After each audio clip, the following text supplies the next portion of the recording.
you, the Messiah. No offense, Perdre, but that has got to be the stupidest thing I've ever heard. Why not me? Have you met yourself? Perdre, you drink, you fight, you like to break people's arms just to hear the sounds they make. Howdy, pilgrims, and thanks for tuning in to Season 4 of Preacher vs. Preacher. It's a comparison companion where each week we get together and not only recap AMC series Preacher, but we directly compare it to the 1990s comics it's based on by Garth Ennis and Steve Dillon.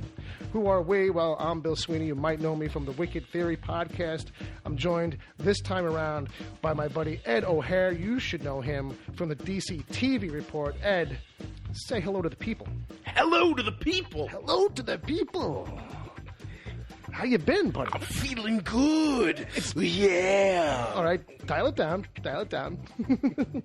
It's been so long since we podcasted together. I know. It's been like 2 hours. Tops. 2 hours. No, Actually, more than that. We had dinner, so it's like three That's and a true. half. We did take a meal break. Yes. We'll let you know more about that in a little bit.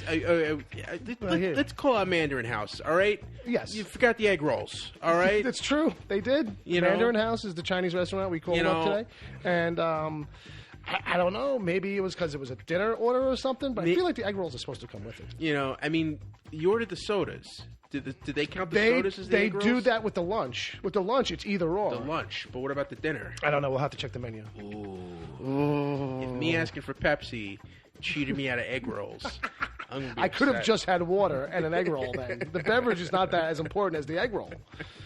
You're learning stuff here, folks, about my buddy Ed. Yes. So if you'd like to know more about Ed, you guys can check out the DC TV Report. That's where you'll hear him and Sarah Netzley. They break down all the live-action DC TV shows. Ed, did I get that right? Yes, that's right, including Preacher. Including Preacher. Yes, so if you want to hear more of me talk about these two episodes we're going to talk about. Sure. Well, if you want to hear him break it down with Sarah, yes, you can put it like that, and whatever else is new that week for DC TV shows. Of course, we also got Pennyworth and Krypton going on this week. Oof. Now, that's on the most recent episode, so this will go out Monday. I mean, that's what's going to come out. Which came out for us yesterday. Yes, the episode that just dropped the day we're recording this, so the most recent available. We cover the Pennyworth premiere, an episode of Krypton, and the series finales for both iZombie and Swamp Thing. Ooh, one, was probably spot on from what I understand. One I really liked. Sarah wasn't as into. And then the Swamp Thing was just like, oofda, Yeah. Let's not talk about that here. Let's not talk about that We're here. here to talk about Preacher. We're here to talk about another show coming to its end. Yes. So I guess what we could just say is, folks, check them out over there. It is our sister show. You will hear me tagged on the end of it as EP. Don't let that get to anybody's head. It's mostly in title only. But what we're doing here is we're breaking down Preacher. So let's get some official business out of the way real quick, people. Yes, we are back. And as you may have noticed, it's me and Ed this week. I don't know if it'll be Ed every week, but it'll be a round robin, probably of Ed, Sarah, maybe Agent Palmer. These are all people you've heard on this podcast before. My regular team has kind of decided that they're not feeling it anymore. They like podcasting, but not so much about this particular show. No. But that should come as no surprise to anyone who has been consistently listening to this podcast in particular. I will say Bob is in the building. Yes. And he did pop his head in once, saw it was Preacher, and then just stormed off. Scoffed mightily. If anyone was curious as to what his reaction might have been to seeing the opening moments of this week, of the first episode back. Yeah, and no Dom. Dom. I miss Dom. We miss Dom. I could use a hug from Dom. I could always use a hug from Dom. He's a good kid. Good kid. He's a good kid. We love him. He's the best of us, man. Really. He kind of was. All right, so folks, outside of that, we'll see how that goes as it progresses each week. You can make that like your own little personal adventure. Like, who's Bill going to be talking to this week? Yeah. Maybe nobody. All right. So, but you can hear it now. We're on Spotify, still Stitcher, iTunes, Google Play Music, Apple Podcasts, all that good stuff. Please, if you like the show, subscribe, rate, and review. Give us your full, undivided, about a minute's worth of attention to do that. That would be awesome. And then we'll give out You're not on the Twitters anymore, really, but you can check out the DCTV Report. It's got a Twitter handle. It's at DCTV Report. That's it. And I will come back one day to at Edward O'Hare TBD. So subscribe to that. I wouldn't be surprised if you peek it once in a while, but you're not really that active. No. I just for mental health reasons, I've found it's actually been quite helpful. Sarah, it's understandable in this day and age. It's actually understandable. Yes, Sarah does not understand this at all. No, not that everybody. As I say, it's understandable. Some people can't. Yeah, I get that too, though. But that's okay. To each his own in this life. This show has a Twitter handle. It's Preach vs. Preach. Follow us over there. You can email this show at pvp@wickedtheory.com. Sign it. Put your Twitter handle. We'll give it a shout out if you're so inclined. So before we get into things, let's touch on Ed's history with the Preacher books. There used to be a prerequisite on this show that to be on, you had to have read the series. Yes. But I was always kind of like only half truthy on that. But what is your kind of history with this? All right, real quick, here's the deal. Okay. Back, when I was reading comics regularly. Much more regularly. Diving in maybe like 5 or 6 years ago, especially when I was hanging about at Comic Book Jones, that was like the one book that Sacco, the proprietor, made all of his employees read. Right. It was like Preacher. So I figured, all right, I'll check it out. And I picked up like at a con somewhere for like $5. I got the first trade, which is, I believe is titled "Gone to Texas," and I got into it, and it just was not my cup of tea. No, it's I'm the Garth Ennis shock humor stuff, all the blood and guts. I don't really care for. Yeah. So much. I mean, and so I believe when I got to Arseface. Yeah. When I saw him for the first time, it was just too much. I jumped up and the book literally just like shot out of my hands across the room. And I may have finished that book and was like, I'm okay. I think I get the gist. I get it. I don't need to really revisit. Yeah, and then hang out with you guys. I saw your eagerness for it, and the show is, I wouldn't say tamer, but like it focused on very different areas, right? And it went about all of the carnage in a very humorous way, right? That I liked, especially like that one scene in the motel room in the first season with Fiore and DeBlanc. Right. And they just keep killing each other. Yes. All that like the clone stuff in the hotels. Yes. All very funny stuff, but like it's the romp kind of comedy aspect. I always call it that. Yeah. You know what I mean? That is much more prevalent in the show than in the books. Yes. So I kind of got drawn in by that. And then, when first off, just full disclosure, Bill, there was a point where you were not considering coming back.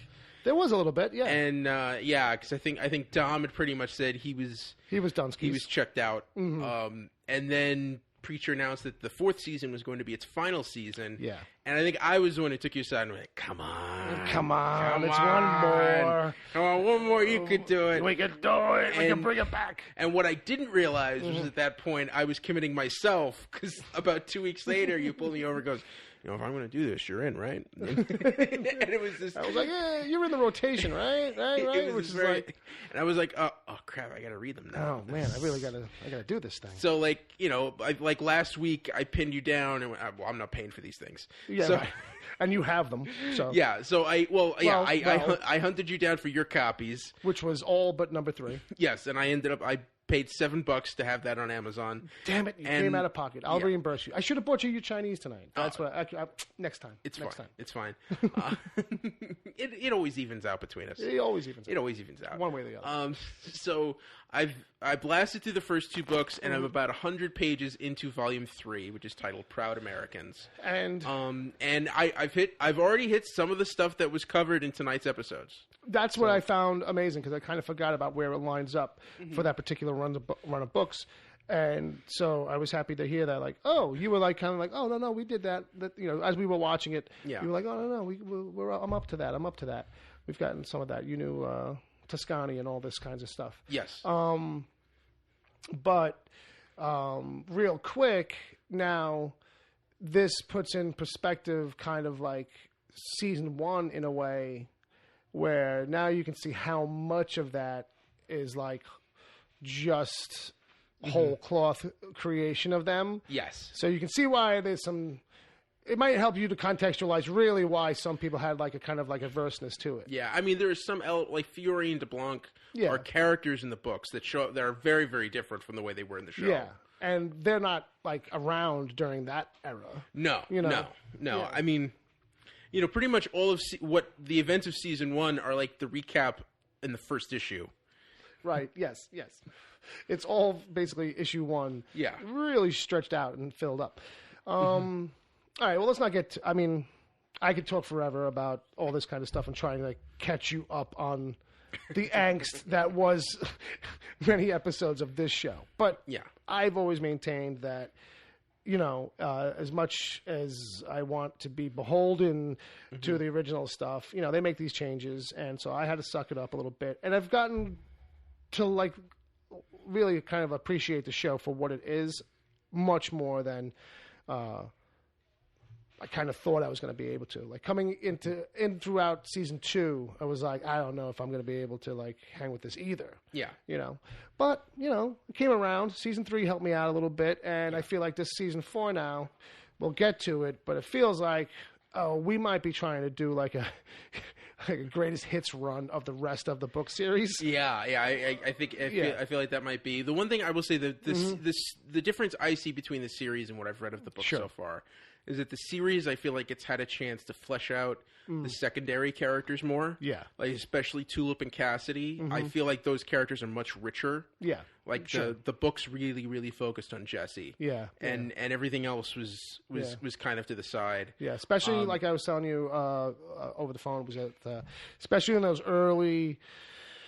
first couple of years of the book, you know what I mean? Like you said, like it really is like a lot of Jessie. It's not till later on that we start going, oh yeah, I guess Tulip needs a backstory. Yeah, I guess we could fill some time with some Cassidy stuff. You know what I mean? So it comes, but it's later. Yeah, it's not as fully formed in the way that the TV show is. Yeah, but the one thing I am admiring this time around much more is the way Garth Ennis structures his story, and the way the plot and the narrative are laid out in Preacher are excellent, like top notch. Well, that's a book that's like a real page turner in a way, where like especially when it was single issues and it was coming out, like his ability to hit like a last page and be like, God damn it, I want the next one now. Like, you know what I mean? Like, every issue almost would end like that.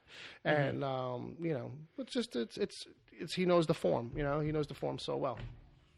All right, so you feel like we've... like we've gotten to know you. We're going to make some exceptions here or something for you. Let's dive right in. Okay, so standard warnings apply. That this is season 4 now. We hope you've read the books. You should have by now. If not, we're going to spoil stuff. If you don't care, that's fine. More the merrier. I might even be spoiling some stuff for Ed as we go a little bit. I'll try not to do it too hard, I guess. Hey, man, you do what you got to do. Okay, fair enough. You remember that, kid. We'll theorize along the way about some of the differences from the book to the show, maybe why they were made, where the show may go next. Certainly, we'll do that stuff at the end, too. And then, like, every time, it started in season 1 as, like, a joke because we weren't seeing much from the book. There's a bell here every time something from the book pops up that's like new to the series, and it's directly from the book. Sometimes it's like a key line of dialogue that's like really like impactful. Yeah, like when God told Tulip, "Don't push it." Like that's like a straight out of the panel. That's like a classic panel that like sticks with you when you read through it the first time. I just read that. So. Yeah, and that whole dynamic is runs. Oh man, now I just want to like give crap about stuff from the back in the old days. Let's stick forward. Okay, so with that. Let's do it. All right, so episode 1, season 4, Masada. We basically open up with what we'll learn is a flash forward. It's Tulip and Cassidy, and they're in a hotel together. Well, Tulip's there by herself. Cassidy walks in. Well, you think it's Jessie. Well, you think it's... Yeah, they do kind of play shadows, like who's this with her?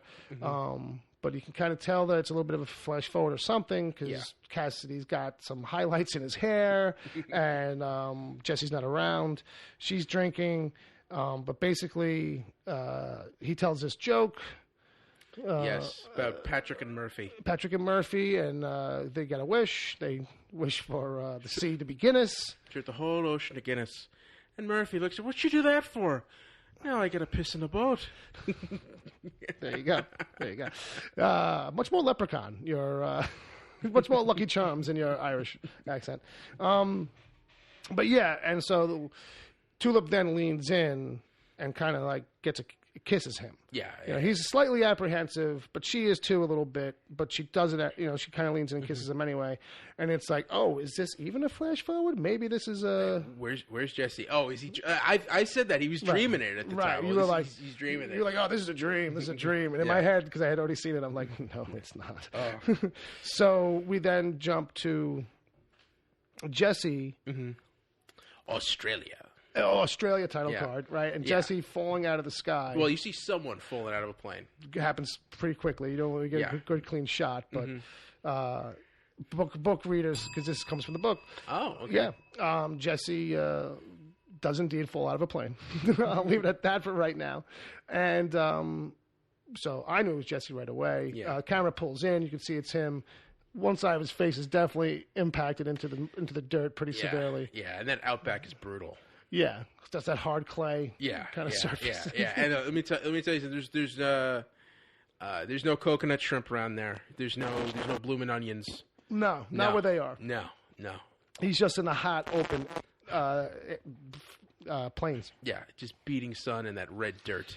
But so now we get a title card. We cut to a couple months before. So all that does happen, and we'll get to it eventually. That's the only flash forward we get for either of these two episodes. But we're going to run through this episode one pretty much straightforward. And it's a couple months before, and it's somewhere in the Middle East. Yeah. Can I just say one thing here? Yeah, sure. Jump in. So this whole season was shot in Australia. Right. Because of how varying their vistas are. Like, sure. There's so many different places you could film. Yeah. And the one thing that's bothering me here is this does not look like the Middle East to me. It just looks like another part of Australia. Yeah, and they're trying really hard. Yeah.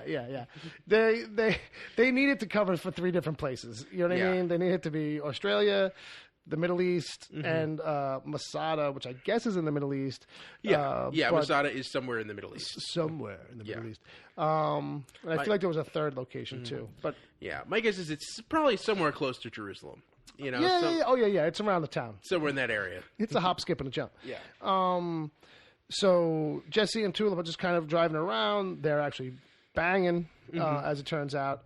And I don't think I wrote down exactly what goes on there, but they're in good shape. They're on their way, basically, to go try and rescue Cassidy. Yeah, and they're a really nice purple car. And they're a really nice purple car that I guess they had brought over in a shipping container. Like, how did this car get overseas? It's got Illinois plates. You know what I mean? Like, what?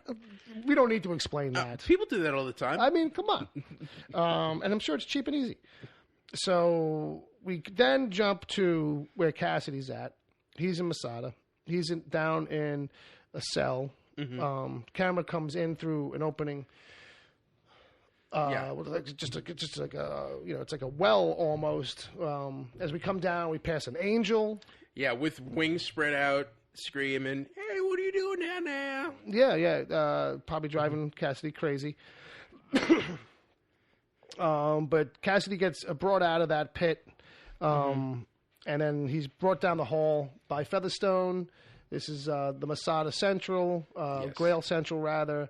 It's all the inner workings of everything. We see the classrooms. By the way, we get a bell for the angel that was there. Almost missed that. Does that angel have a name? Steve. No, I don't know offhand. Okay. Offhand, he probably does. I kind of, if I remember correctly in the comics, that it's supposed to be, or in the comics was the father of Genesis. I think the angel, father of Genesis, falls to Earth and ends up captured. But you don't know that for a while. So, spoilers for the books.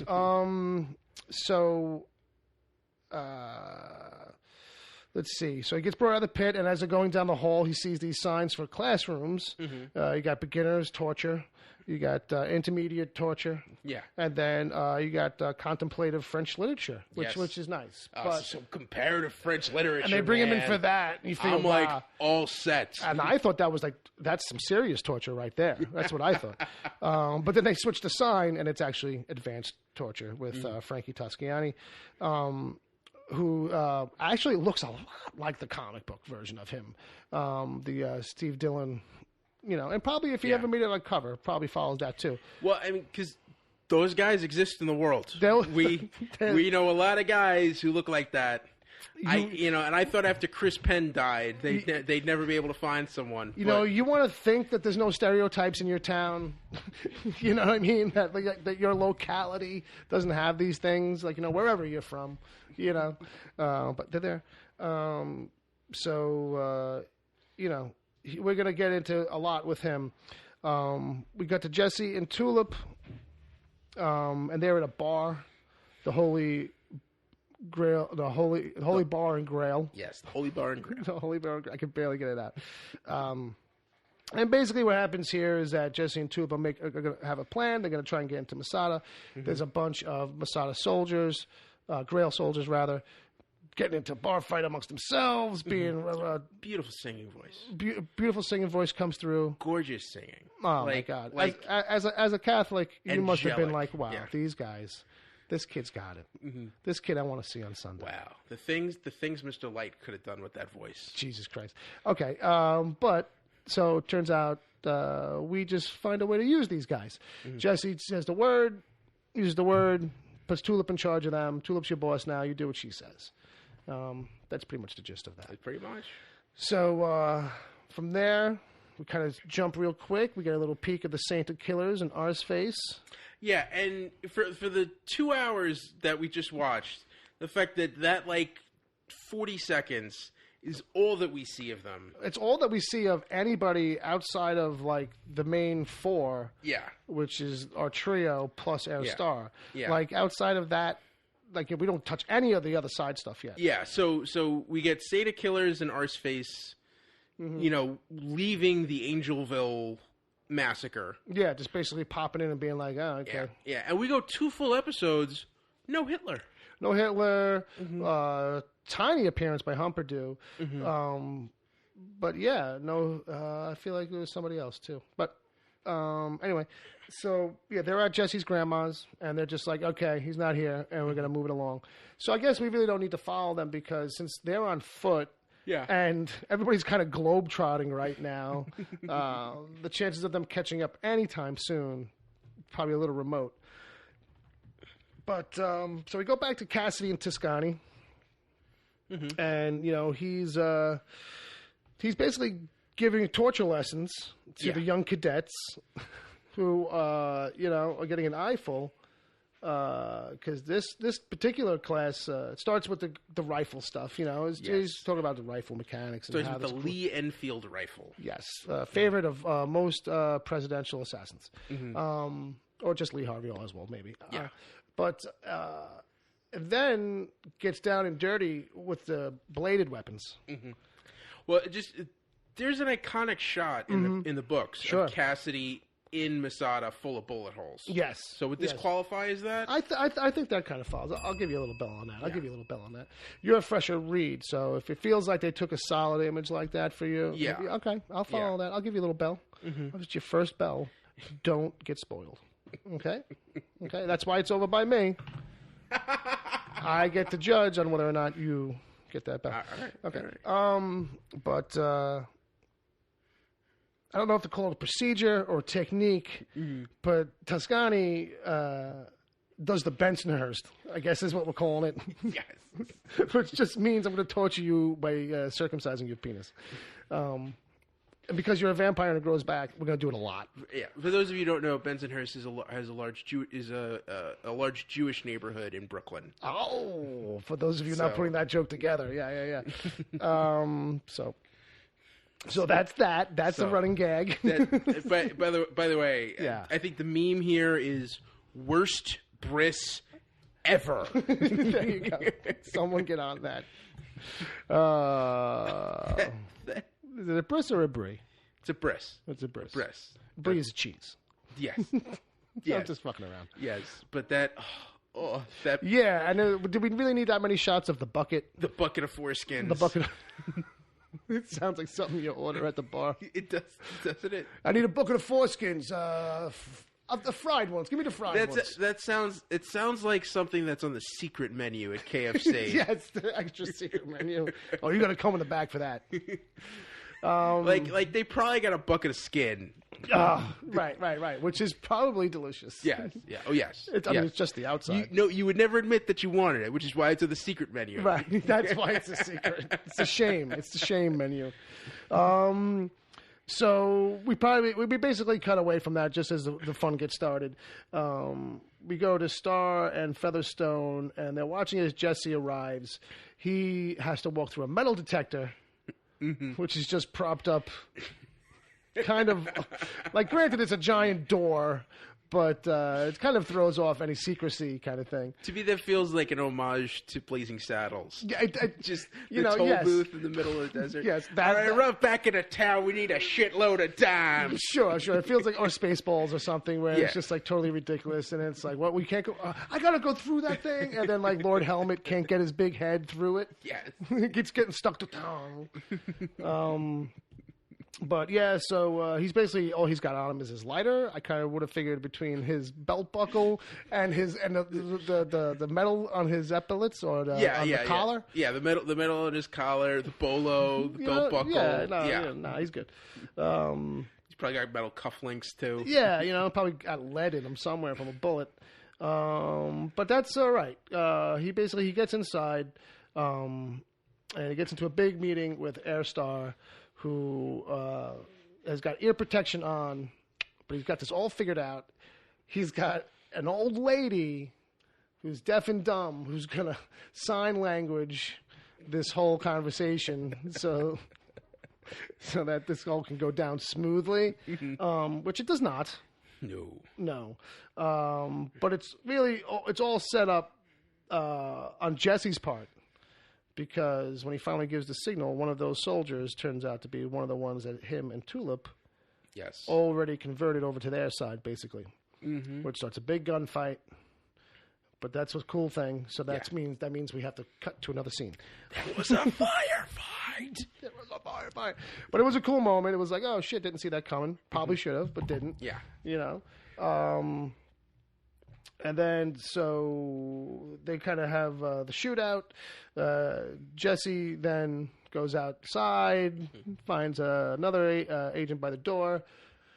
Show me where Cassidy is. And then I think this is where we actually find out it's a circumcision for sure. Because when Cassidy and Jessie are face to face, finally.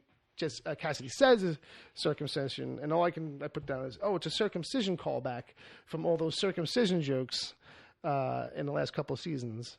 Okay. Remember what he was talking about, how like they use circumcisions to fucking they put him into the, I don't know, was it the water or the food or something in season 1? He was all conspiracy. Cassidy had all those conspiracy theory things. That makes sense. And he's like, do you know what they do with the circumcisions? I just rolled his R like a little too hard there. Sorry. Circumcisions. Okay. I don't even know if that's Italian. I don't know. I did. Anyway.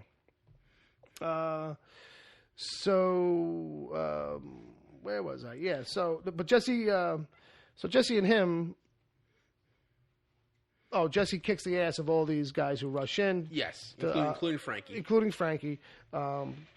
Jessie basically wipes the fucking floor with them.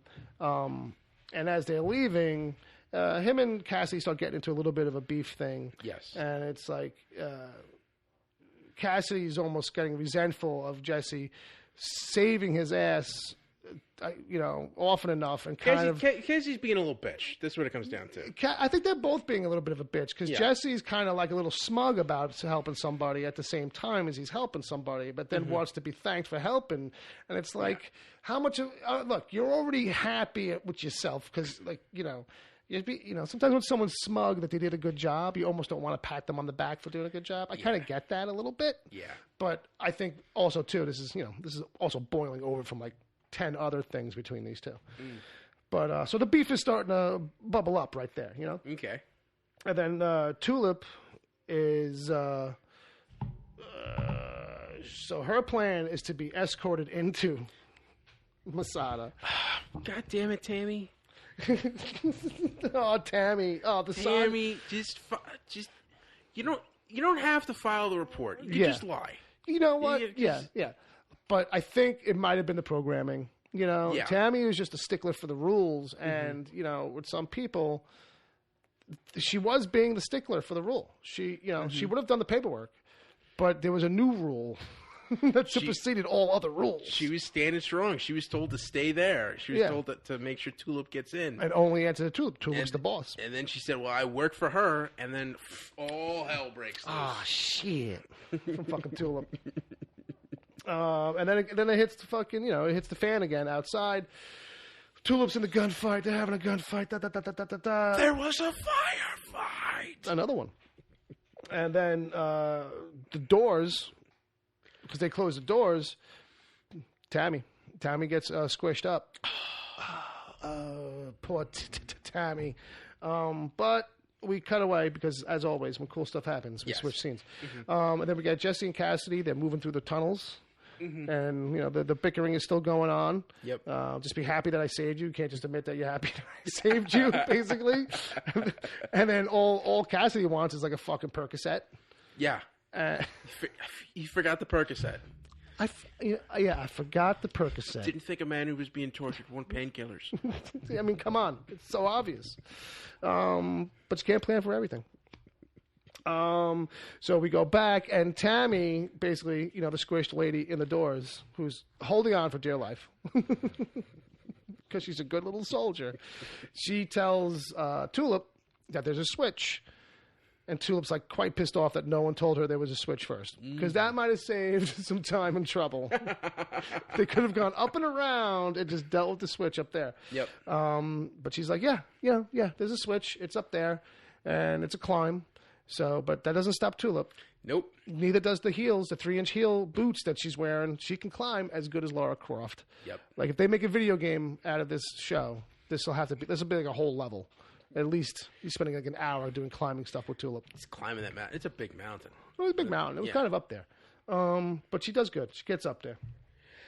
But we jump back to Herr Starr, who, after that big shootout, hid underneath the sign language old lady. And turns out that a bullet has taken off a piece of his ear. Yeah, well, it went... Well, actually, his whole ear, yeah. It went through his earmuff. Right. And just, took off his whole ear. Yeah. Yeah. And it was all in there, and, when he tilted his head, it all ran out of the bullet hole in the earphone. That was pretty good. Oh. But him losing that ear from the book. Ah. From the book. From the book. And then when you said, oh, wait, he's lost the eye, the fucking ear, he's got the scar on his head. Yeah, he's a human punching bag. And if the series... I don't know if they're going to get in everything that happens to him, but he begins to become this kind of series of the physical damage that he takes on that he has to hold Jessie accustomed to accountable for just keeps growing as a list as it goes on, which you'll see more and more in the book. So he's lost his ear. That's from the book. Jessie and Cassidy, we jump back to them. They're having it out still. Now they're on a really slow elevator. That's just kind of just won't get the fuck going. And then we reunite Tulip and Featherstone at the top because Featherstone is up there by the switch. She's the one in the chair with the newspaper. Yeah. She's reading The Apocalypse Now. Oh, of course, The Apocalypse Now. I paused that earlier and read some of the headlines. It was all apocalypse-related newspaper. There we go. It's not very positive.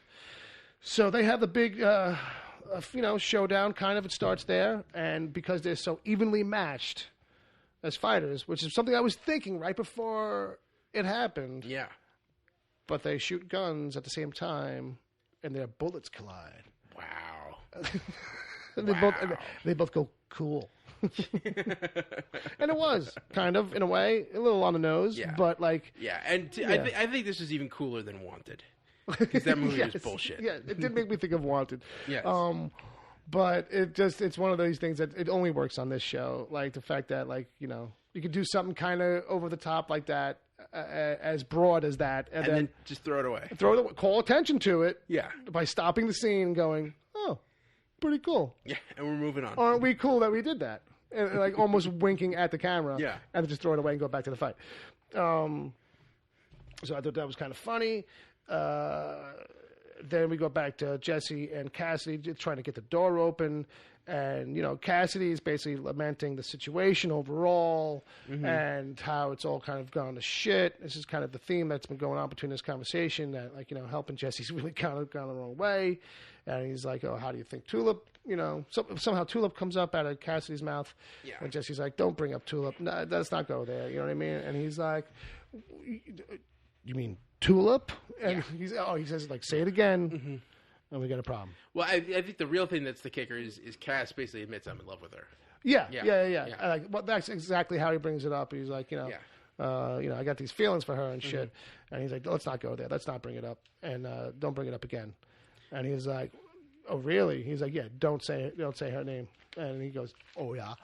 How about fucking Tulip? No. So he says it, and then the fight is on. Yep.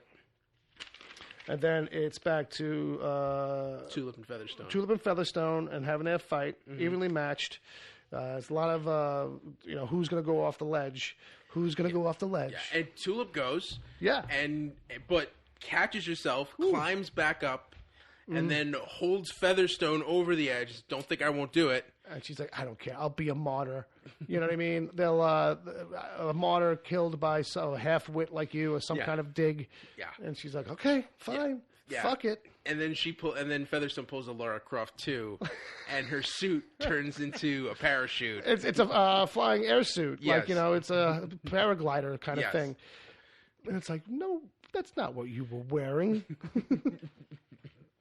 All right, show, whatever. That was the one thing I thought went too far. It was funny in a way. Yeah. But, like, at the same time, it was just a real kind of a... Yeah. All right. I mean, you did open the episode with God and the dinosaurs. Right. But Tulip is finally able to open the door. Right. So she opens the door. Right. But Cassidy and Jessie are in the middle of this fist fight. Sure. And they keep going. And then finally it's like, all right, fine. We'll go. And Jessie walks out, but Cassidy stays behind. Mm-hmm. And they're like, what the fuck? And then as the doors close, Cassie says, I got this. And it's like, got this? You got what? Whatever the hell that means. Whatever the hell that means. I guess, he just wanted to kind of solve this problem on his own. Mm-hmm. I guess he really thought, like, while he was pinned, like, oh, I could, because that's what he says when Jessie takes him down. He's like, oh, I had this under control. Like, you didn't have to come save me. Like, he's like, really? Cassie, you were pinned in a, Yeah. And I think that's what he was kind of thinking. Was like, oh, I'm going to stay behind and clean this up and finish this up. I'll take out Toscani because he was torturing me, and I'll clean up Hairstar, but we'll come to learn it's not quite how it goes. Yeah. Yeah. So you jumped past my notes. So that door closes, and then Toscani's behind him again. Yes. With all the boys, and they're like, oh, no, you don't got this. We got you. Jesse's now walking. Mm-hmm. He is gunshots. The gun sights. Airstar's soldier has him in the gun sights, and Star's like, no, wait. Because we have 9 more episodes to go. We can't kill him this soon, basically, I guess is the reason. Yeah. I mean, but there you go. So Jesse now is walking back to town or away. He manages to catch up with Tulip in the next scene, which is at the bar, which is now like their kind of like temporary hangout and hold up. And there's a giant sign that says, "Welcome back, you gobshite." And no Cassidy, though. Nope. So Tulip had made this in a rush, and there's no Cassidy. And so her and Jessie now start to get into it. Some friction there, right? Yeah. And like Tulip presses him, did you guys have a fight? Mm-hmm. What's the deal? And he's like, well, did you fuck? Yeah. Basically. And she lies. She denies it, yeah. She denies it. And he's not buying it, though. I'm taking it as a thing where he's not buying it. And I think her immediate silence after, as I was saying to you during the show, that like I read that as like he gets that if if she hadn't done it and been asked if she did it, she would be more offended. It would have kept on going on about it. Like, I feel like the natural instinct after that would be like, no, I didn't do it. I can't believe you thought I would do it. And, like, just kind of be, like, stuck on being insulted by that. Well, in the real world or in, like, you know, if she hadn't. But the fact that they both kind of get silent well, means to me, like, he's not believing her. And she kind of, like, I don't know what to say now. Like, I lied. Well, it's funny because, you know, the movie that this scene reminds me of is the one that's on the poster behind you on the wall, which is Raging Bull. Yeah, it's a little different. With De Niro confronts his brother, played by Joe Pesci, Yeah. going, did you fuck her? And Pesci goes, why would you ask me that? Well, why would you ask me that? Which is not an answer to the question. Which is not an answer to the question at all. Which it just does not help anything. Why would you ask me that? That just means you did. That means you did. That means you did. But she flat out lies. And I thought maybe Jessie was going to use the word on her because he could. But he had promised long ago never to use it on her again. And I always kind of feel like, you know, you could use it on her and then tell her to forget that you used it on her just for that one question. No, I think she'd always know. And plus you'd want to throw it in her face probably. Like, you couldn't, like, only know that and then she not know that you knew. And then, you know, how are you going to get that, throw that in her face? So he asks her if he slept with Cass. She lies. And then they're like, all right, I guess tomorrow we'll go back. We'll try again to get Cassidy out. Which is crazy. Which is crazy. Which is like it's the stupidest thing. Yeah. He told you he got that. So even if you go back, it's not like he's just gonna walk out with it. Like he's gonna be like, "Why did you come back?" Like if anything, he'd be like, "Dude, like why did you come back?" Like there's a good possibility that would be the situation when you got there again. Yeah, right? Yeah. And like you barely got out of there with by the skin of your teeth, really. You know, this is not. You know, you guys are really lucky to be pulling off half of these fucking sweet saves. You know, and the fact that the two of you are so crazy that you're like, yeah, you know what? We'll try again tomorrow. You know, let's take another crack at it. You had a great plan today, and it didn't work out for you well. But anyway, that's where they leave that for a second, and then later, while sleeping. Jessie has dreams. He's 2 or 3 dreams. I think there's 2. Yeah.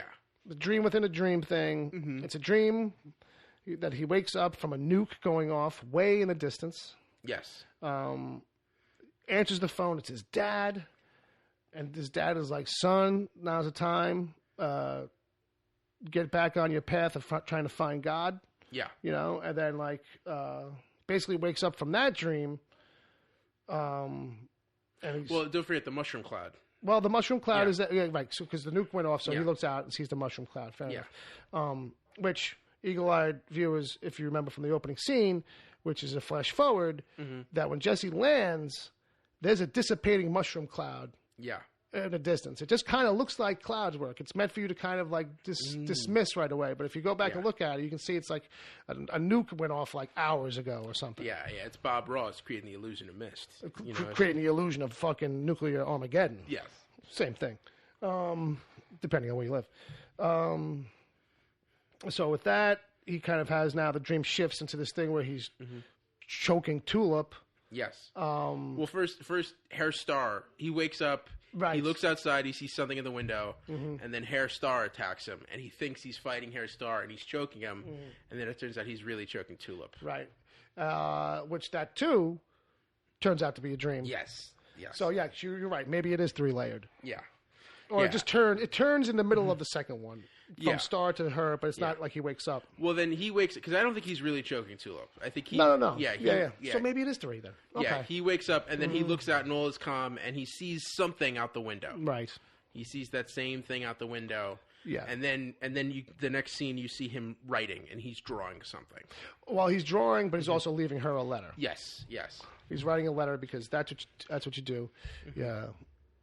My baby wrote me a letter. So... Now I have the song in my head and it's throwing me off, Ed. So, my baby wrote me a letter. Get a ticket for an aeroplane. Which he does. Maybe this whole episode is based off that song. I might have to I might have to re-examine that. Okay, anyway. So the dream is just a dream. He writes the note, he leaves. Then we cut back to Cassidy, who's in a cell. He's back in the cell. We do like a little montagey thing. Cassidy's kind of back in the cell. Yeah. Jesse's hitchhiking a little bit. Truck stops for him. Chicken full of chickens. Tulip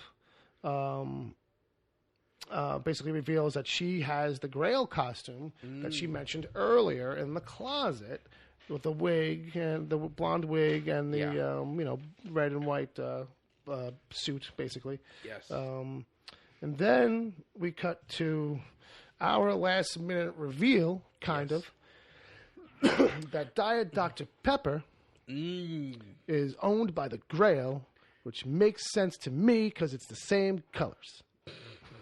It's a white can with red lettering. Dr. Pepper's a great soda. And not only that, but it's God's greatest achievement. One of his greatest creations, I should say.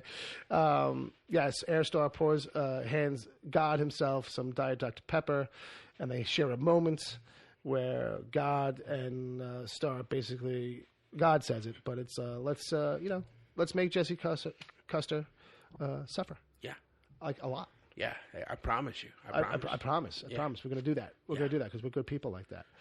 Ooh, man. Oh, man. I can't wait. And I didn't have to wait long. No, I didn't have to wait long at all. We rolled right into the next episode. But before we do that, I think we should just let people know.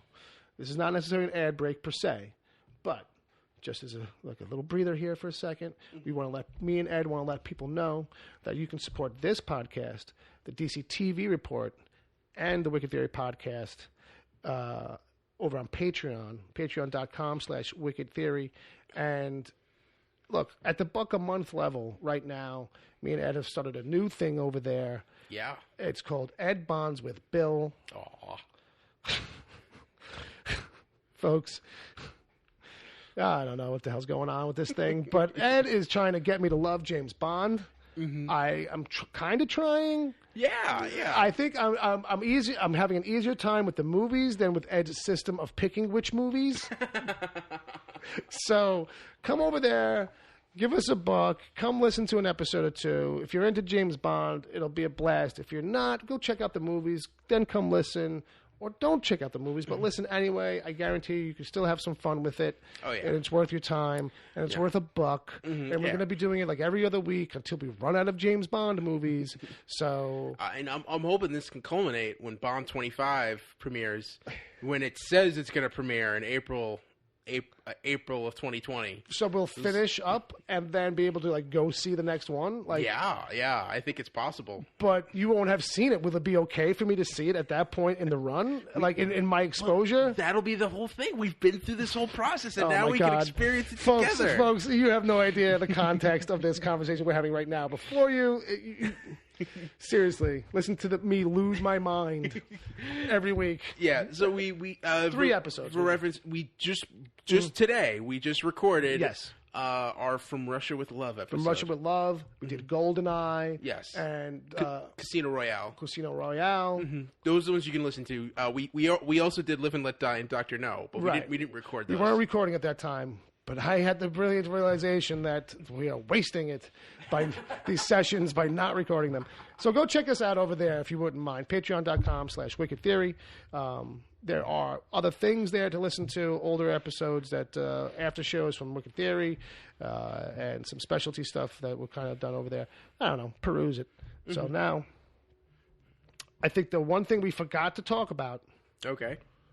Oh, no. Actually, I'm sorry. It's the opener for this episode. Yes. I forgot. I got mixed up. Boy, did I get mixed up. Boy. I tell you, I say, boy.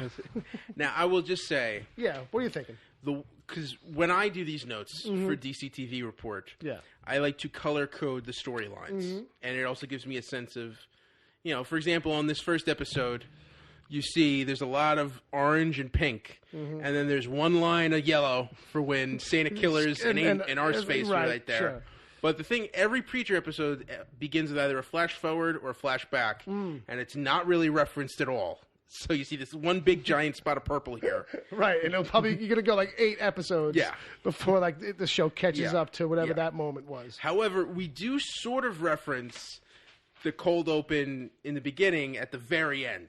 So pink does show up multiple times on my sheet here. Oh, very strange. Yes. All right, so I'm going to need your help here. Interrupt, whatever. Okay. All right, I think my notes for this are a little lighter, and I wouldn't mind getting your feedback here and there. Sure. All right, so this one opens up. This is episode 2 of season 4. Yeah. It's called Last Supper. Okay. I hope we figure out why it's called that before it's over. Yeah. Do you want me to just read my notes verbatim and then see?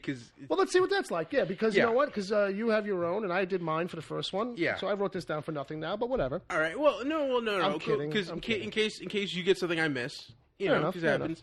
Because again, I'm just doing like story beats. So and some of them I take a whole sentence. Some of them I'll do like 2 words, and I'll know what that means when I reread Well, it. that's what I think with mine, too. Yeah. Let's see how you do. So we've got God enjoying creation, a dino poops, double rainbow, and then dino eats poop, and dog fails the dinos. You failed the test. You failed the test. Well, I think you're missing something important here. He eats the poop and then burps in God's face. And the burp is what sets God over the edge. Because he's like, no, don't do it, don't do it. Just like you would with a dog. Yeah. You know, with your pet. Like, don't eat that poop. No, don't you do it. Don't. And then he does it. And he's mad, but it's the burp. It's the belch in his face that blows his hair back. That God is just like, this was a mistake. I really can't blame him. I don't mind that's like a thing that's just totally added on. It's a funny beat. It's a funny moment. It's kind of crazy. It fits the show. I'm all right with it. I feel like the one thing with it, maybe if anything, is that it's like the aesthetic. They don't do that enough. Yeah. Like they haven't done that kind of a feel or aesthetic since episode 1. You know, when it was when the baby was coming through coming through space, and it was like an old B movie from the 50s. Yeah, they were starting the beginning of the world. Yeah, yeah. It looked like an instructional video that you'd see in school. Ding! We got to flip the slide over. All right, what do you got next? So now remember at the end of last episode, Jessie was hitchhiking, got picked up by a chicken truck. That's right. Yes, and the driver is telling Jessie Custer about porn. Yeah, why they left the porn industry. Then saving the world, and Jessie hallucinates Tulip. Yes, is the driver, and then there's a boy on the side of the road. Yeah, and Jessie makes the driver stop. Right, and gets out, and the boy's sitting there with his dead dog. The driver warned him, like, "Oh, there's shifty people around here running scams. You probably shouldn't stop and help that kid." Exactly. Then a plane flies over, and the kid pulls a gun. Yep. The dog gets up, and then Jessie uses the word to make the kid drop the gun, and then the gun goes off and kills the dog. Oh, it was so cool. And then that's a long-term in-joke, folks. Yeah. Ed was happy for a moment there. You never see a dog die on TV. No, you don't. I will say that. You never see dogs die on TV. No. Rarely ever any pets like that. You know what I mean? Yeah, and then Jessie felt bad, so he gave him his cash and then eventually his whole wallet. Yeah, right. And then the kid wanted the boots. So then they gave him the boots, too. Yeah. At that point, I would have used a word again on the kid and taken my stuff back. I feel like that would have been a funnier turnaround on that bit. Yeah. If he was like, you know what? Screw you, kid. Give me my stuff back. And then takes the boot. So takes everything. Jessie's walking on an asphalt road in the Middle East and spots a camel. You know, as you do. Yeah. As you do. Then we got Featherstone. Well, here's the thing. Before we jump away, when Jessie got out of the truck, we saw real quick on the side of the truck that it had Jesus Desaad. Yes. Something Entertainment. House of Entertainment on the side there. Jesus Desaad. Now, I believe that's from the comics. That is from the comics, and we'll get there. I like to say it's Jesus Desaad. I think it rings better. Yeah. Like it just feels better. Jesus Desaad. I guess. Audibly. Anyway. So then we cut to Grail. Yes. And Featherstone is pestering Hair Star about Custer and what they're going to do. Right. And now she wants to go after Tulip. Right. And just out of nowhere, Hair Star asks, what's Rakit Descani up to? Yeah. Well, he's eating some galamad. Yeah. Oh, that's right. And it reminds him, kind of that bucket of circumcisions. Oddly enough. and because they're rings. Yes. But anyway, so we that's where that scene ends. Yes. And then we cut to Frankie in his classroom with Cassidy all chained up. Yes. And he's lamenting about how you used to be able to torture and not have to leave the 5 boroughs. You know what I mean? The times have changed. And him and Cass almost have like a bonding kind of thing. They're having like a almost normal conversation. Yeah. And what's funny is like he's talking about the good old days in the 70s and 80s, and Cassidy remembers even further back in New York. You think, the 1870s. Yeah, when he's hanging out behind McSorley's, which is a bar that still exists in New York. Sadly. Have you been there? No. Oh, you've never been to McSorley's? I'm not Irish enough. No, McSorley's, it's like a destination place. It's in Greenwich Village. It's near NYU. Yeah. So a lot of people will go there to start benders. Yes. But the big thing with McSorley's is for draft beer, there's no brands. They have a house brand. Oh, okay. And it's light and it's dark. So it's Thank you for taking away all this crazy amounts of options, so that I could just easily make a choice. Yes. One or the other. I'll take number one. Yeah. You know what I mean? So anyway, Cassie's talking about hanging behind McSorley's with Babe Ruth and Oni Madden. Mm-hmm. Who the hell is Oni Madden? And Frankie goes, "You knew Killer Madden?" Right. Yeah, see that? They had something in common there. They had some little common ground. Yeah. And Cassie tells the story about how he saw Killer Madden shove a gun up someone's ass, fire it, and then that person's brain splattered all over the ceiling. Nice. And I'm going to do that to you. Yes. He says that to Frankie. And just as that happens, the students start rolling in. There you go. Class is in session. Yep. Oh, boy. Yeah, and he asks for volunteers. And then Cassidy gets locked up. And then we change scenes quick to Tulip and a bazooka? Yeah. So it's all quiet at the gate, really quiet. And then Tulip fires an RPG at the door. As you do. Yes, and then just drives away. Yeah. Well, we don't really. I don't think we were clear. That was clear on it that it didn't work. Yeah. I thought she was driving up, and then I realized no, it didn't work. Yeah. And they didn't really show that the door was unaffected, right? Yeah. No, they didn't. Yeah, they didn't. Because when I thought she was driving away. You thought she was driving up, and then it wasn't clear till we came back later and saw that the door was just fine. Yeah. That I was like, oh, I guess it just okay.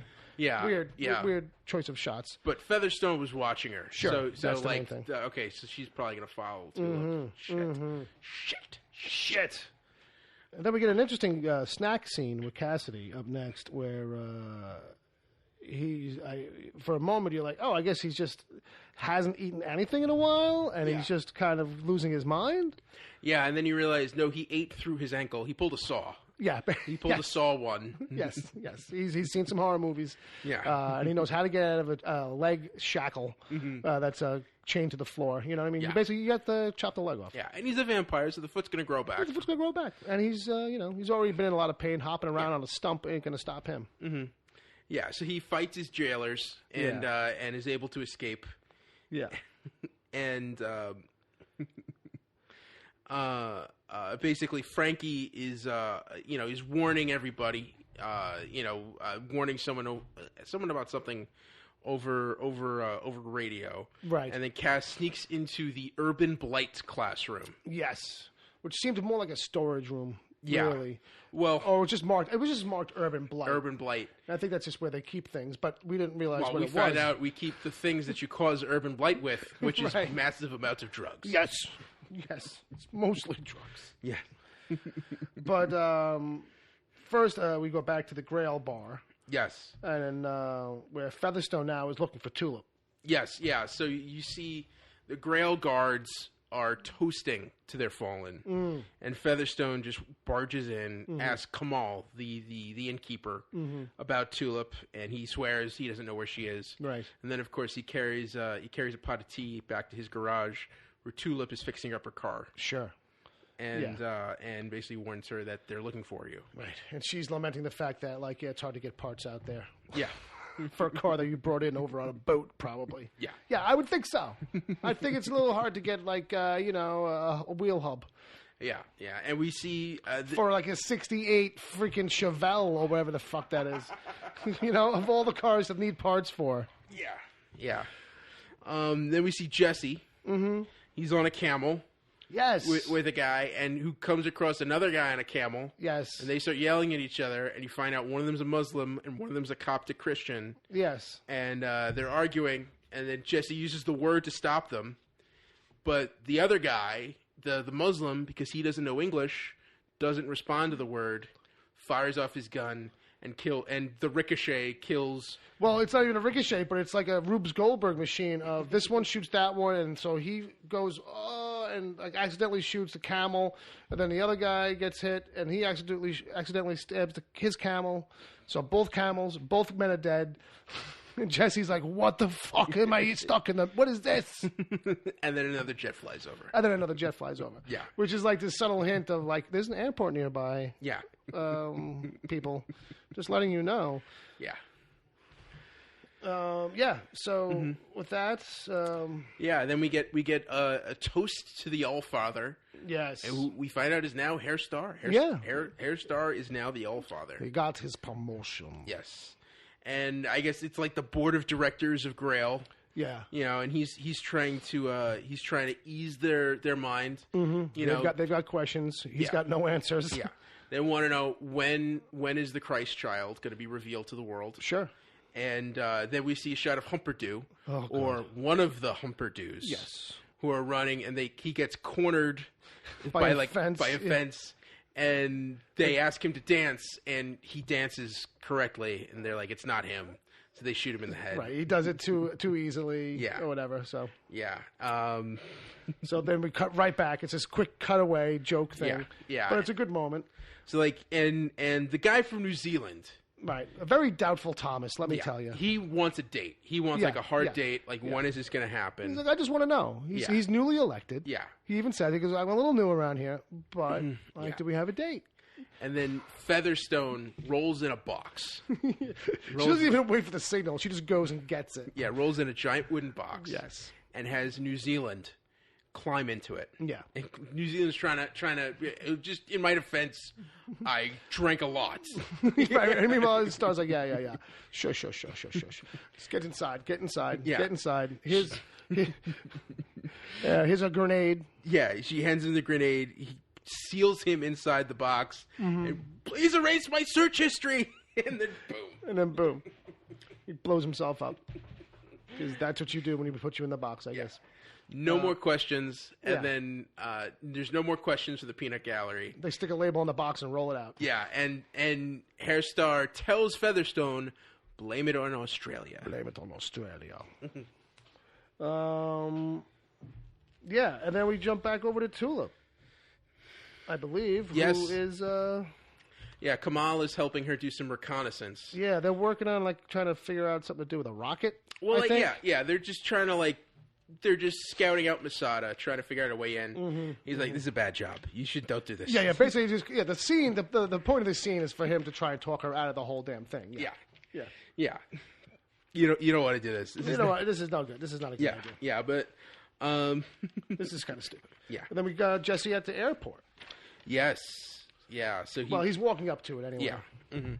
Yeah, he walks up to it, and that's pretty much all that happens. Yeah, that's like a quick scene before commercial break, I think. Yeah, and then we Cassidy. He's made himself up. He stole the urban blight teacher's getup. Sure. And he's in the lab coat. Yeah. With the red scrubs, and he pulls off the guy's glasses to complete the look. He's like, "All right, I'm good." Mm-hmm. He looks at the drugs. I'm not going to take any drugs.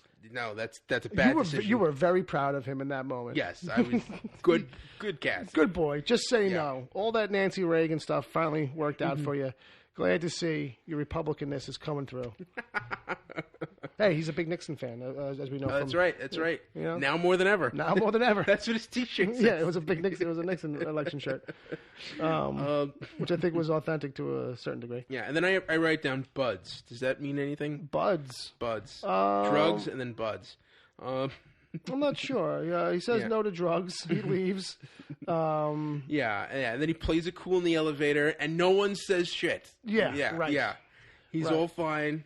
Uh-huh. They open the door for him. And then he chickens out again.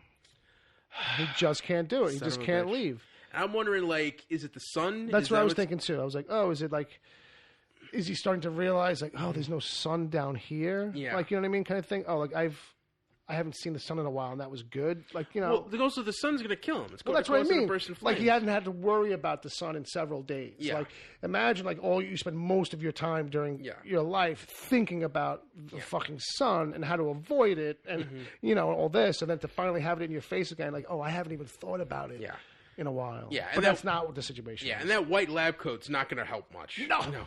No. They play fast and loose with that shit anyway. But so he chickens out. He pretty much is like, oh, I forgot a thing. I got to go back in and get my thing. Yeah.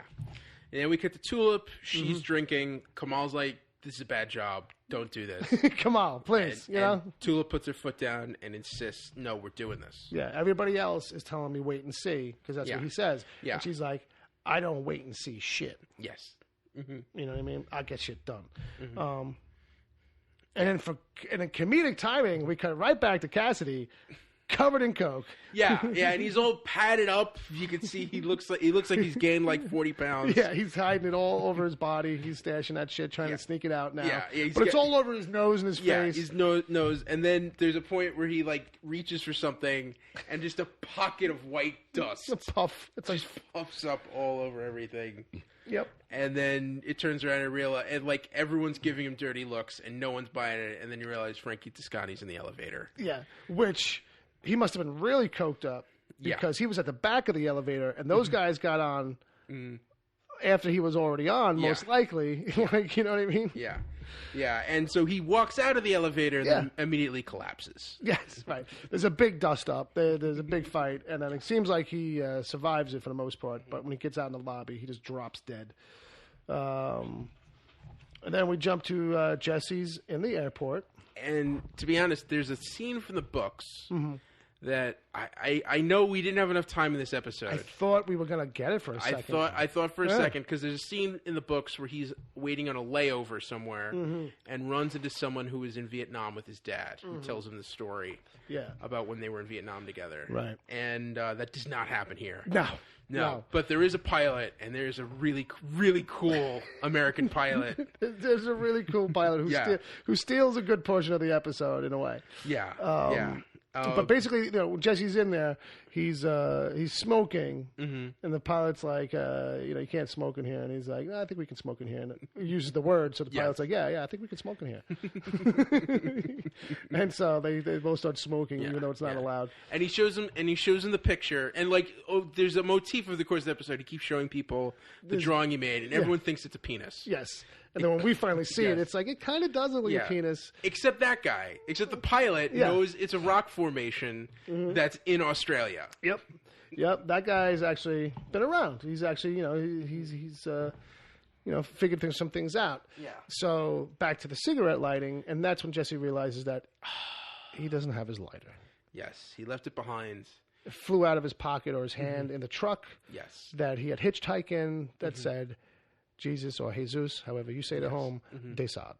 And he's got to go to the House of Entertainment. As soon as that happened, we were both like, well, fuck, got to go back for the lighter.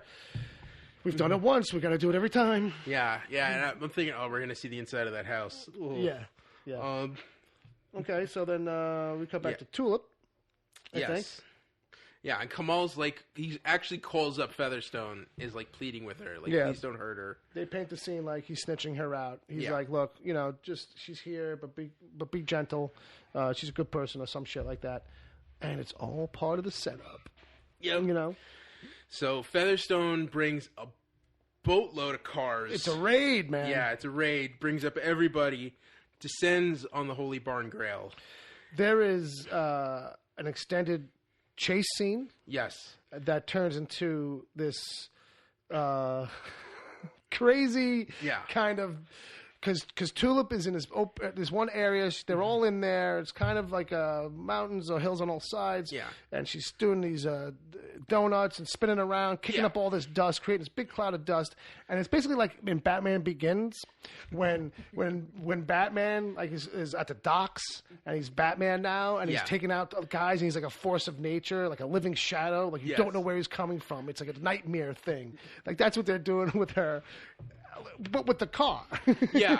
And it's like the car is a serial killer almost. Yeah, the car is just spinning around, and Featherstone's just lost in this dust with this one straggler who's in the car. Yeah. And they just hear people on the radio just screaming. Yeah. They're basically driving like these European Priuses kind of things, these tiny little know-nothing cars. Stupid hybrids.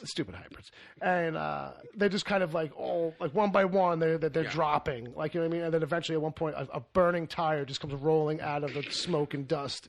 And it's just like supposed to be like, I forget what movie I've seen that in, but like, you know, it's like just like apocalyptic kind of a thing. Yeah. It's a funny moment. It's a funny setup. I was surprised. Yeah, and then it's just Featherstone and the purple car, and the purple car runs up this incline, and Featherstone's car gets about halfway and then starts falling back because it doesn't have the power. It just doesn't have it in it. It happens, McFly. You don't hover on water unless you have power. There you go. Everything I needed to know I learned from Back to the Future 1, 2, or 3. So that's it. So that's kind of like how the raid goes a little bit. She manages, the car, anyway, manages to get away. And Cassidy, we cut to Cassidy? Yeah, it's back in class, and a student is doing an amateur job because it's his first time. Right. It's an amateur circumcision. It's an amateur job. And then, but he gets, what's his name? Toscani. Toscani basically kind of calls him out, though, for his guilt at this point, right? Did I get this mixed up? Yeah, basically, like, you're in here because you feel guilty. Yeah, you keep coming back. You can't get out of here. You won't leave. Like, you want the punishment. Yeah. And, of course, I'm Irish. I never miss an opportunity. I miss an opportunity. Yeah, that should be on a shirt, if it's not already. And he gets locked up again. Yeah, and he gets locked up again, thrown back into the cell, and then we're outside of the Desaad house. Yes, the house of Desaad, and Jessie. It should be quick and easy. He just grabs the lighter out of the truck. Yeah, everything's fine, and then the pilot looks in the window of the house and notices the boy from earlier in the episode. Yeah, and he's not looking good. No, he's all. And then we actually see Jesus Desaad, or Jesus Desaad, however you say it. Yeah. We see him in the window, and it's like, oh, that's spot on from the comic. Yeah. I didn't think it would be that creepy looking. He's got, like, the cape and everything, and the hair is all done up. Ghostly white skin. Yeah. And so it's kind of like, fuck. And in this moment, this pilot became my favorite character in the history of this show. Where he goes all Lone Ranger, and he says to Jessie, preachers have to have a code, right? Right, you got a code, right? You're going to go in there and save that kid, right? And Jessie's like, well, well, pilots have a code. Pilots have a code, and he takes off his hat, I think. Yeah. And he's like, and he gets up, and he fucking gets out of the car, and he goes in, and then Jessie's like, oh, God, I got to go in, too. But we don't see any of it. No, we don't see any of it. We don't. But I will interject to say, I think we might end up seeing it somehow, because I feel like I saw a peek of that in the trailer. You definitely saw something from inside that house in the trailer. Yes, okay, good. So I wasn't imagining that somehow. Okay, so jumping back into it, the preacher code, pilot's code is my note. Yes. And then we're back to Star, who's having some work done on his ear. Yeah, well, you just see him, and then the doctor's actually working down below and then up top. Yeah. And he's warning him of a discharge. Just beware if there's any discharge. Let me know if there's any... Which I thought meant pus, or some kind of other infectious fluid buildup. If there's any discoloration or a foul odor, please let me know. I'll give you extras on the ice. And then we turn. Yes. And Hairstar's in profile. And then he turns, and we see that he has an ear now that is made out of his own foreskin. Yeah. But it's like hanging off. Yeah. Yeah, it's a very poor sewing job. Yeah, and like now it's just a penis sticking out of the side of his head, though, like a real protuberance. Yeah. If that's the correct word. Well, I think what that demonstrates, the fact that, like, it goes to where the ear was and then, like, hangs off a lot. I guess that means that Herr Starr's got girth, you know? But was it definitely his own? Where else was he getting it from? I thought it was. I at first thought it was coming from the Cassidy bucket. Oh. And I was thinking, like, well, that's going to be a weird thing. That's not going to take. See, like, because to me, the angle of where it was like, because, you know, like, a lot of times when you get, like, skin grafts on, you know, on, like a piece of your cheek, or, sometimes if they're doing with your nose, they'll take cartilage from your ass. Oh, no, absolutely. They take the skin off your butt cheeks or wherever to kind of do these kinds of things. Yeah. My brother has an ex-girlfriend who got into a house fight when she was a little kid. Yeah. And on her butt cheeks, she's got, like, these 2 squares still to this okay. day. They're, like, a little discolored, like, you know what I mean? My mother always brings it up and embarrasses the shit out of her, like, you know, whatever. Well, I think it's cute, like she would say. It's like, all right, Mom, but it's not your ass cheeks to talk about. Yeah. Anyway, point being, but it was just, regardless, that makes more sense that it Yes. comes from his own circumcision on his body. Yes. But just the way it's hanging off that side, that it looks like a little penis itself. And I would just be like, and he seemed okay with it. Yeah, well, I mean, it's a little too much. Yeah, It's it looks like a little, like, pig ear that's, like, kind of, like, hanging off. It's a little too much. It's a little too far. They don't really do that in the book. We need the anti-sound effect for the bell. Like, I need the sound of the bell, like, in reverse. You know, swink. But, yeah, all right. So, you know, just more Starr getting all messed up. Yeah. He's got a penis for an ear now, so Yeah, and he's he can always hear himself coming. and he can see Jesse Custer entering Desaad's house on his monitor. So, like, he still has eyes on Jesse. Mm-hmm. Yes, and then we cut to the ambulances taking care of Featherstone and the guards. Yeah, all these cars, that like 10 different vehicles, so it's a whole bunch of guys. It's like a crisis scene. Yeah. It's a cleanup. It's a Grail cleanup, and basically they pull Tulip, who's wearing the wig. Yes. And the Grail colors and clothing from one of these wrecked cars, a car that had went missing earlier, and slap her to a gurney. And she's basically going to work her way inside this way. Yeah, and it cuts up, and Kamal parks the car, and we see it's Kamal who is driving the purple car the whole time. Right. And he watches the ambulances drive away, and then Featherstone gets in the elevator, and Tulip is like tilting her head on the stretcher so that she doesn't get recognized. Right. As they're getting on the elevator. And then we cut to just one shot of the Desaad's House of Entertainment. It says Sinners Welcome. Mm-hmm. And then we cut to Jesse lighting up, smoking, and drinking on a plane. All by himself. He's got the whole, like a 747 to him. Yeah. And he hallucinates Cassidy, who's like, why'd you leave me behind? How could you do that to Tulip and all that? Yeah. And then we realize that the plane is empty. Jesse's the only passenger on the plane. And the pilot... Yeah, is like, hey, if you need anything, preacher, I'm here for you. I'll help you out. Like, you know, whatever he says. Yeah, 16 hours to Australia. Right. So, which explains why he was stretching his legs out so far into the aisle. Yeah. As soon as he did that, I was like, well, he's going to get reprimanded in a second. The stewardess is going to come over and be like, sir. But no, lo and behold, he's got his own flight. Yeah. His own private flight. And we have, then it cuts to a scene of some room somewhere. We don't know where. We hear chickens in the background. And then It's definitely some kind of bird. And there's like models set up, like a model train set, and there's like houses, and there's the truck, and then there's this plane, and then you see Dog. Tulip's car. Tulip's car. And then you see Dog God. God. Yeah. Sitting there, pouring himself another Diet Dr. Pepper, and sipping it.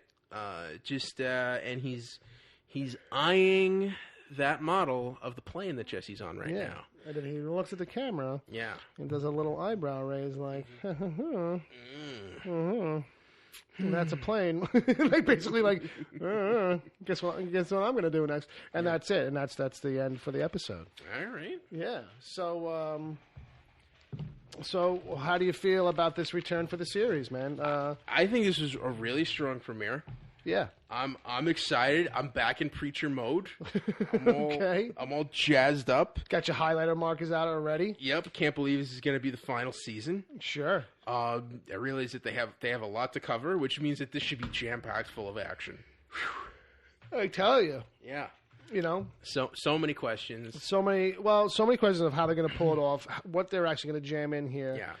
And, you know, if we're just going to kind of like do this real kind of round robin, like things that, you know, weren't in the same places are now all going to be like these couple locations, like the House d'Assad is not Yeah. in the location on the show where it's in the books. No, it's not. You know, it's not. in the United States in Yeah, the books. I think in the books it's in like New York or something like that. Like, or on their way, Yeah. maybe Louisiana, maybe Yeah. coming out of that, because I feel like that was kind of like a thing. Yeah. Because it was a house of depravity. Mm-hmm. You know what I mean? And everybody freaks. No, San Francisco. That's where it was. San Francisco. San Right, Francisco. the other place of freaks. Yeah, because right. they go to meet Cassidy in San Francisco. Right. I forgot they went that far out. Yeah. And also because like in the books, Hairstar is making this whole angle, like he's using Grail. He's trying to do a pull off a coup, Right. Yeah. which he pretty much does in the series in a roundabout Yeah. way. Yeah. But like the thing that's shocking to me here is seeing that Dog is working right with him. Yeah. Dog is like on Hairstar's side, presumably. Yeah, Or at least, you know, to his own ends. You know what I mean? But yeah, the fact that he is now this much front and center of a character here, Yeah. as opposed to like in the book where he's there, he's definitely, you know, important, but like Yeah. he's used much more sparingly in the books. You know what I mean? And he's definitely more removed and not getting as directly involved as much as this version of God. Yeah. Yeah. And it was funny. Did you see Good Omens on Amazon Prime? Yes, I did. So there's a whole big thing, and I love that show, and it's very different from Preacher. Sure. But there's some things that like I'm wondering now, like, so God has a plan. Mm-hmm. So is this part of God's plan, or is it part of the ineffable plan? The ineffable plan. Right. What is the ineffable plan? Well, it's inevitable. Yes. So that's all you need to know. The unknowable plan. Yes, exactly. And is it enough? Does God know His unknowable plan? This is what I'm wondering yes, right now. Right. So, but the fact that he's even got a plan is actually, I think, kind of different from the book. That if God has a plan in any way, I don't think it's anything anybody else is privy to or working with him on. Mm-hmm. It's his own kind of machinations that he's trying to basically keep Jessie away from him. Because he's scared of the power. He's scared of the word. Yeah. He's scared of Genesis inside of Jessie. Yes. It's the only unpredictable thing, I think, in the comics. That's the thinking. Yeah. It's the only unpredictable thing that's ever happened in the universe that he was not privy to or thought could happen or something like that. So it's got its power. He fears that its power could work on him. Well. All right. So. Yeah, I think we've come to end because I want to go to bed now. Oh, no. You've done enough podcasting and talking for one day. I hear you. You're not alone in that. It's been a lot. It's been a lot. Oofta. So I will say that this was a blast. It was good to have you here. Oh, thanks. It was great to have you on. Folks, let me know what you think of Ed. If you want Ed to come back, tweet about it or send us an email at PVP at wickedtheory.com. Yes, thank you for having me. And for those of you who are going to tweet Bill and say that I'm too happy, let me just save you the time and just say I'm sorry. No, you're supposed to go, don't worry, I'm miserable inside. I'm not saying that on air. I mean, it might be true, but I'm not saying it. Oh, boy. Oh, so cynical. So cynical. Why so cynical? So cynical, William. Why so serious? Why so cynical? All right, so we'll wrap it up. We'll start heading towards the gate. Folks, like I said, find us wherever you can find us, at Preach vs. Preach on Twitter. You can find Ed What was your Twitter handle again? At Edward O'Hare TBD. You can find that on Twitter. And come back next week. We'll have another episode for you. It'll be a little shorter, hopefully, because we'll have less to talk about. Well, less bullshit to get through. And less setup. Yeah, right, sure. So ideally, we could come under an hour, I guess. I don't know. But we appreciate you checking us out. Check out the DC TV Report every week. New episodes drop on Sundays. The Wicked Theory podcast drops whenever I kind of feel like it lately. But check us out over there, breaking down pop culture news and reviews and stuff and whatnots. And then check out us again. Maybe next time we'll see either Sarah or Agent Palmer in the slot across from me, taking you through some of this madness that is Preacher. Good night, folks. Get home safe if you're not home already. I forget what the sign-off was on this show. We had a literal sign-off. I don't remember. Let me see if it's in the notes before this music runs out. Oh, man. Why am I blanking? Oh, man.